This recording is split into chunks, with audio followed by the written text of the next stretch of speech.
All right. Good morning or good afternoon or whatever time it is that you're watching this. Today's video is going to be about sourcing documents. This is a really important skill to have just kind of in general in today's world where there's so much craziness and so much bizarre information and weird information and really just a lot of junk available out on the internet, on social media. Um, and so this is a really good skill to have, but it's a imperative skill. It's an extraordinarily important skill for social studies, and we're going to use it a lot in class. So it's really important that you know the steps how to source documents and why that's important. It'll help you make sense of the document and maybe figure out if it's a reliable, trustworthy document or not. So the document we're going to deal with today is a one of the most famous documents in American history, the Gettysburg Address, um, which was given by President Lincoln in, as you can see, November 19th, 1863. Usually, when you get a document, you get a title and you get where it came from, who said it, when did they say it, so on. That's really important. So the steps that we're going to use in sourcing documents is called soapstone. And uh, once you get really good at using these, it just comes automatic. I have been doing this for a long time. And so every time I see a document, every time I read something, I immediately go through these steps. And they're very quick, very fast steps. And you guys already do them a lot. We'll talk about that here in a second. So the first S in Soapstone. Soapstone is an acronym. First S stands for speaker. Who's saying this? Who is the author? In this case, the author is Abraham Lincoln. We can look at that. We know it's Abraham Lincoln. So immediately now you think about, well, who's Abraham Lincoln? Well, he was the president. I know he was president during the Civil War. I know he was assassinated while at a play. Um, I know you might know that he's the first Republican president to be elected into office. So he's the speaker. That's the first thing. Who said this? And then you can figure out, hopefully, if you know who this person is, you can kind of get some background around who they are, give you some insight into what you're about to read. So, speaker. In this case, it's Abraham Lincoln. I know he was the president. I know he was the president during the Civil War. So probably what I'm going to read is something having to do with the Civil War. Occasion, meaning why was this speech or why was this document created? What was it um, that made this document come to be? So in this case, we have some more background information here in the italics. So we can see something about the Battle of Gettysburg, and it was a turning point in the Civil War. Here we go. It's a national cemetery. So they're dedicating this national cemetery. All of these soldiers who died at Gettysburg were being buried. And this was a ceremony in which President Lincoln went to um, to dedicate or open the um, the cemetery. So that's the occasion. He's there dedicating and opening this Civil War cemetery.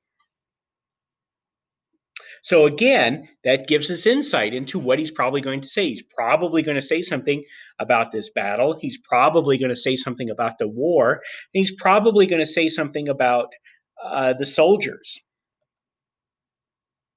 The next letter is A, audience. Who is he speaking to? Okay. Now, never, your audience is never all Americans or all human beings or all people. No, there's always a very specific audience that you're addressing. Now, if the message gets out to everybody, then that's great. But there's always a very, very specific audience that you're intending this message to be. And it's really important to figure out who the audience is, because who it is that you're speaking to, you change. You guys all change what it is that you say, what it is that you talk about, and the way that you use it, the language that you use. The things that you talk about with your friends and the language that you use speaking with your friends is probably very different than what you talk about with your parents or your grandparents. And probably the language that you use is very, very different, right? You're changing your message based on who your audience is.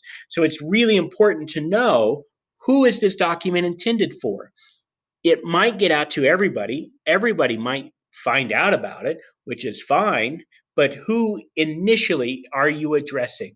Because that will really help you figure out kind of what their message is. In this case, we know he's dedicating a cemetery, a Civil War cemetery. So probably his audience are going to be widows of the soldiers who died there. It will be military personnel who had friends or associates who fought and died there. So his message to them is going to tell them, this is why this is important. This is why we're engaged in this war. This is why they gave their lives, and this is why we've got to continue um, with our efforts. So audience is, who is it directed to? It's never everybody. Who is the specific audience that you're addressing? The next letter in Soapstone is P, purpose. What is it that they want you to get out of this?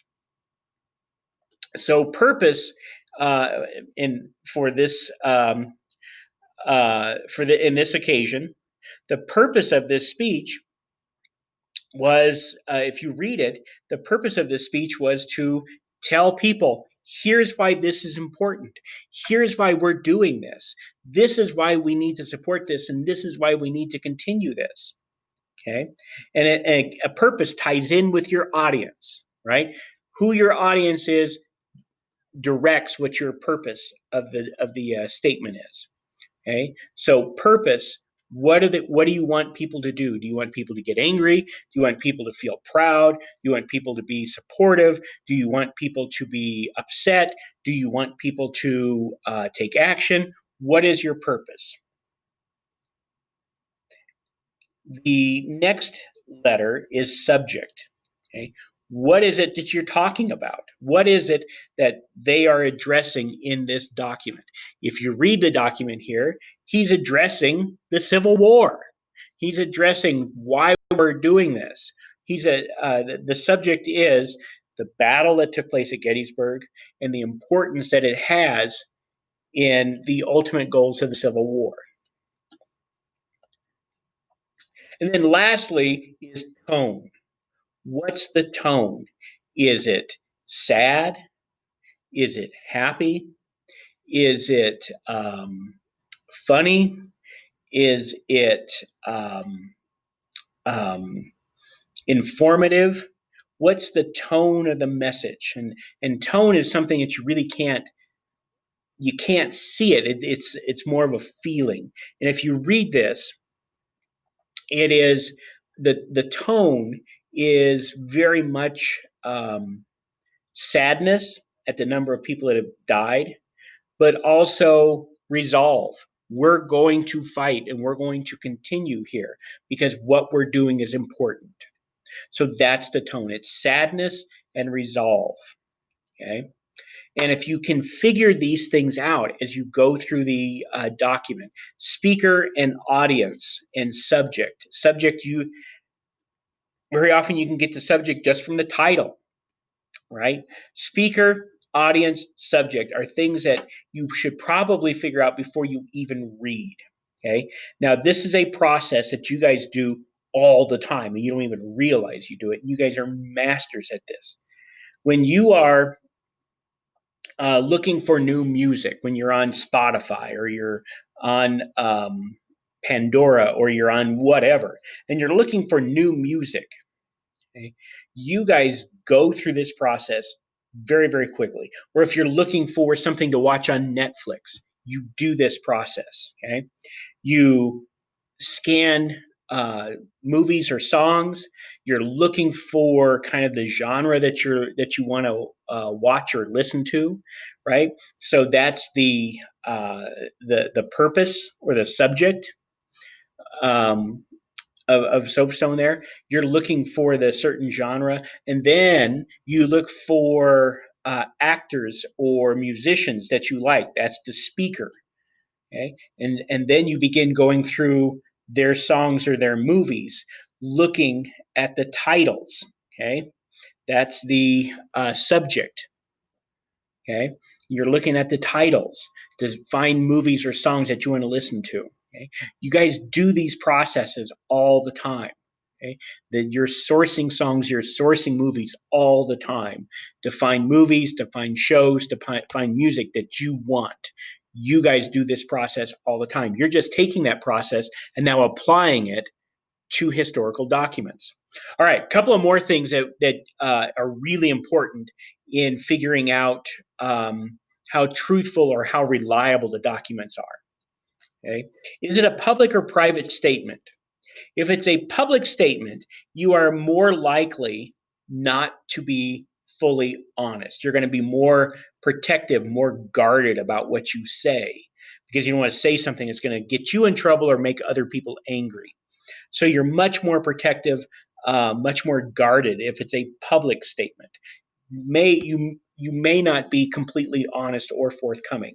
If it's a private statement, if you believe that what you're saying is never going to get out, then you're probably more likely to be much more honest with yourself, particularly if it's a diary entry, right? If you're lying in your diary, you've got a whole lot of other issues that probably need to be addressed.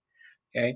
So if it's a private statement where you believe that nobody else will ever hear this, a diary entry or journal entry, or what you believe would be a private letter or conversation between you and another person, probably going to be much more honest and forthcoming. Public statement, you're going to be much more guarded. Another thing to look at is, do you have a reason to lie? Right? Is there a reason for this person to not be honest? Okay. If you watch the show First 48 Hours, or the First 48, I think is what it's called, on A&E, where they're investigating murders.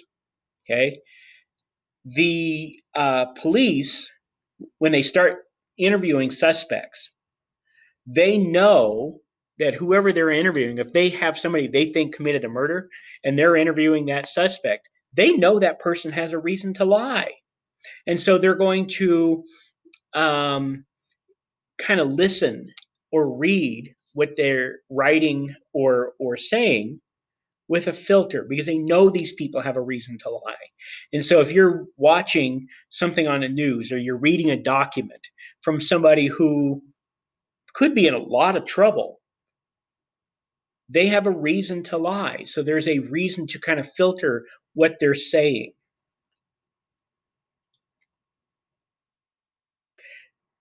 And so there you go. That's the sourcing of documents. And this is a very quick way to decipher and read documents and pull out the information that you need that will help you make sense of them. Who said this? Why did they say this? Who did they say this to? When did they say this? Is it a public or private reason statement? Do they have a reason to lie? All of these things will help you make sense and give validity, have a reason to believe or not believe what it is that you're seeing or that you're reading. So that's a really, really, really quick run through of how to source documents. And this is a skill that is very important, like I said, in today's world, but it's also a very important skill to have in class because we're going to use this a lot. All right. We'll talk to you later.